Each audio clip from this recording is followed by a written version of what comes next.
달콤한 말씀 행복한 하루, 오늘도 하나님 말씀 앞에 오신 강사호 공동체 여러분들을 환영합니다. 오늘 우리가 함께 볼 말씀은 이사야서 34장 1절에서 17절까지 말씀입니다. 열국이여 너희는 나와 들을지어다. 민족들이여 귀를 기울일지어다. 땅과 땅에 충만한 것, 세계와 세계에서 나는 모든 것들이여 들을지어다. 대저 여호와께서 열방을 향하여 진노하시며 그들의 망군을 향하여 분내사 그들을 진멸하시며 살육당하게 하셨은즉 그 살육당한 자는 내에 던진 바 되며 그 사체의 악취가 솟아오르고 그 피의 산들이 녹을 것이며 하늘의 만상이 사라지고 하늘들이 두루마리같이 말리되 그 만상의 쇠전함이 포도나무 잎이 마름 같고 무화과 나무 잎이 마름 같으리라. 여호와의 칼을 하늘에서 족하게 마셨은즉 보라 이것이 에돔 위에 내리며 진멸하시기로 한 백성 위에 내려 그를 심판할 것이라. 여호와의 칼이 피 곧 어린 양과 염소의 피에 만족하고 기름 곧 순양의 콩팥 기름으로 윤택하니 이는 여호와를 위하여 희생이 보스라에 있고 큰 살육이 에돔 땅에 있습니다. 들소와 송아지와 숫소가 함께 도살장에 내려가니 그들의 땅이 피에 취하며 흙이 기름으로 윤택하리라. 이것은 여호와께서 보복하신 날이요 시온의 송사를 위하여 신원하시는 해라.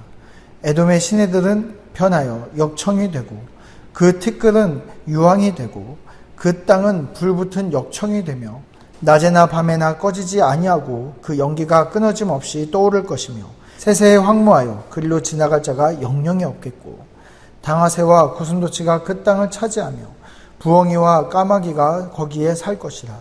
여호와께서 그 위에 혼란의 줄과 공허의 추를 들이우실 것인즉 그들이 국가를 이으려 하여 귀인들을 부르되 아무도 없겠고 그 모든 방백도 없게 될 것이요 그 궁궐에는 가시나무가 나며 그 견고한 성에는 엉겅퀴와 새품이 자라서 승냥이의 굴과 타조의 처소가 될 것이니 들짐승이 이리와 만나며 순염소가 그 동류를 부르며 올빼미가 거기에 살면서 쉬는 처소로 삼으며 부엉이가 거기에 깃들이고 알을 낳아 까서 그 그늘에 모이며 솔개들도 각각 제 짝과 함께 거기에 모이리라.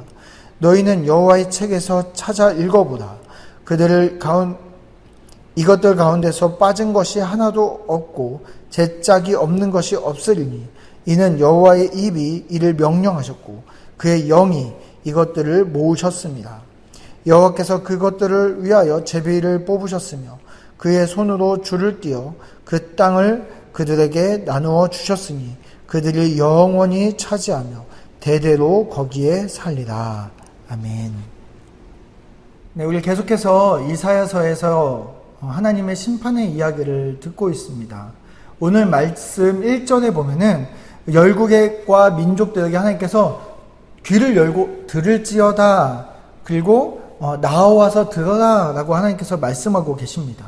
그러면서 하나님께서 땅과 땅 그리고 세계와 세계 그리고 열국과 모든 피조물들을 하나님이 그렇게 하나님 말씀 앞으로 불러 모으시는 장면을 우리가 보고 있습니다.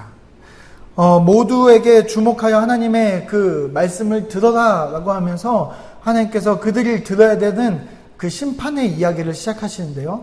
5절 말씀에 보면은 여호와의 칼이 하늘에서 족하게 마셨은즉 보라 이것이 에돔 위에 내리며 진멸하기로 한 백성 위에 내려 그를 심판할 것이라.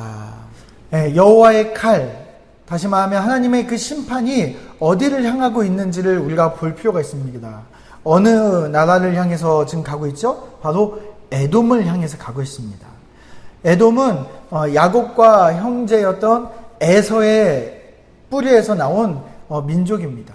다시 말하면 이스라엘과 에돔은 한 뿌리에서 나왔죠. 그러나 한 형제지간이었음에도 불구하고 누구보다 가까워야 되는 민족임에도 불구하고 둘은 철저하게 서로가 서로를 아주 적대시하는 나라였습니다. 우리가 지금 이제 바벨론의 포로를 경험하는 이스라엘에 대해서 우리가 이제 보아왔는데 그 모든 그 고통 속에 이스라엘이 있을 때 에돔이란 나라는 오히려 그 틈을 타서 이스라엘 사람들을 잡아다가 인신매매를 하고 그리고 들어와서 각종 이득을 취했던 사람들이었습니다. 그러다 보니까 이스라엘 사람들은 바벨론을 미워하는 것보다도 더 에돔 사람들을 미워하고 증오했습니다. 이스라엘 백성들의 마음을 우리가 한번 생각해 볼 필요가 있죠. 그들이 얼마나 미웠겠습니까? 그 마음 가운데 그들이 이렇게 하나님 앞에 기도했습니다. 8절에 보면은 이것은 여호와께서 보복하신 날이요 시온의 송사를 위하여 신원하시는 해라. 여호와의 날, 다시 말하면 하나님의 심판이 왜 에돔을 향하고 있습니까? 바로 이스라엘 사람들 시온이 송사, 하나님 앞에 부르짖었다는 것이죠. 그들의 기도를 하나님께서 들으셨다는 겁니다. 그러면서 그들의 기도를, 그동안 해왔던 그들의 모든 기도를 하나님께서 신원하시는 날, 갚으시는 날이 다가왔음을 이야기하십니다. 그동안 이스라엘 사람들이 그렇게 원망 섞인 탄원을 하나님께서 이제 응답하시겠다는 것이죠. 그동안은 하나님께서 그들을 탄식했고, 기도했고, 원망했고, 그러나 하나님께서는 그 기도를 듣지 않으시는 것 같았습니다. 그러나 하나님의 때에 하나님께서 그 기도에 하나님께서 응답하시게 되는 날입니다. 다시 말해서 그 심판은 에돔에게는 심판의 날이지만 하나님 백성에게는 하나님의 응답의 날이고 다시 말해서 또 하나님께서 그들을 위로하는 날이기도 합니다. 하나님의 심판이 때로는 우리에게 무섭고 오늘 말씀 쭉 읽어보시면 굉장히 두렵고 떨리는 말씀입니다. 그럼에도 불구하고 하나님의 백성들이 이 하나님의 말씀을 들을 때에는 그것이 하나님의 위로이고 사랑이고 하나님의 정의가 서는 것이고 하나님이 응답하시는, 하나님이 안 계시는 것 같을 때도 있었는데 이제 하나님이 살아 역사하시는 것을 보게 되는 놀라운 하나님의 말씀인 것이죠. 하나님께서 그 심판을 하시면서 그들에게 이렇게 말씀하십니다. 6절 말씀에 보면요, 여호와의 칼이 피 곧 어린 양과 염소의 피에 만족하며 기름 곧 순양의 콩팥 기름으로 윤택하니 이는 여호와를 위한 희생이 보스라에 있고 큰 살육이 에돔 땅에 있습니다. 여기 보니까 이 말씀에 보니까 여호와의 칼, 다시 말하면 하나님의 심판이 양과 염소의 피에 만족한다라고 되어 있습니다. 이 만족하다, 다시 말하면 충분하다, 다시 말해서 에돔 사람들이 이제 심판받기에 충분한 때가 이르렀다라는 이야기죠. 또 여기 보면 순양의 콩팥 기름으로 윤택하니 라고 되어 있습니다. 이 윤택하다는 건 살쪘다는 것이죠. 에돔의 죄로 인하여 그들이 살이 쪘기 때문에 그들을 심판하여 여호와의 칼을 되는 것이, 그 다음 때에 보면 도살장에 끌려가듯이 이제 때가 되어서 그들을 도살장으로, 심판의 자리로 불러오신다는 이야기입니다. 다시 말해서 하나님은 이스라엘의 송사를 무시하고 계셨거나 하나님이 부재해서 안 계시는 것 같은 그런 상황이 아니었다는 것이죠. 하나님의 때를 하나님은 기다리고 그들의 죄로 살찌우는 그 사이에 하나님은 그들의 죄가 충분한 데까지 기다리고 계셨다는 이야기입니다. 하나님의 그 칼날이, 그 심판이 어디를 칩니까? 보니까 보스라를 먼저 치게 됩니다. 보스라에 있고 큰 살육이 에돔 땅에 있다. 다시 말하면 보스라와 에돔을 치겠다고 합니다. 보스라는 에돔이 자랑하는 군사 요충지였습니다. 해발 1000m 위에 위치해 있고 그 누구도 뚫을 수 없는 천의 요새라는 이름을 가졌던 에돔이 자랑하는 바로 그 보스라를 하나님이 치시겠다라고 이야기하는 것입니다. 그 어떤 군대도 뚫지 못했던 그 보스라가 하나님의 칼에 완벽하게 무너져 내리는 것을 보게 될 것이라는 이야기입니다.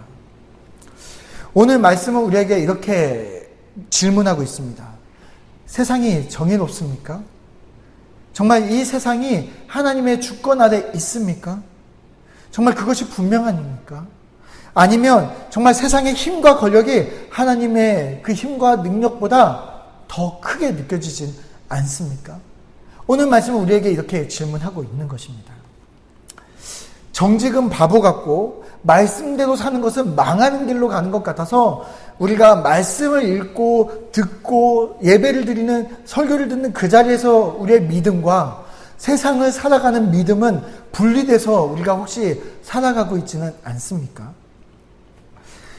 세상의 모든 불의는 하나님 때의 심판을 위해서 기다리는 자들입니다. 그들의 불의가 살찌우고 있으면 하나님의 칼날은 더욱더 가까이 오고 있는 것입니다. 우리의 탄식과 눈물의 기도를 하나님은 언젠가 위로의 순간으로 하나님의 때에 위로로 갚아주실 것입니다. 우리 강서 공동체 여러분, 우리가 오늘 하루를 살아가면서 정말 하나님이 우리에게 다시 바보 같은 길을 선택하라고 이야기하더라도, 우리가 말씀대로 살면서 망하는 길을 선택하라 하더라도 우리는 이것이 하나님의 살아계심을 믿는 믿음이고 이것이 하나님의 주권 아래 사는 길이라면 그것을 인정해야 합니다. 오늘 하루도 나의 기도를 그 어떤 것 하나도 빼놓지 않고 들으시는 하나님, 모든 것을 알고 계시고 지금도 살아 역사하시고 나와 우리 가정과 내가 살아가는 모든 사회적 환경 속에서 하나님은 함께하고 계심을 우리가 오늘 말씀 앞에 분명히 깨닫고 나아가는 우리 강서 공동체 여러분들 되시기를 바랍니다.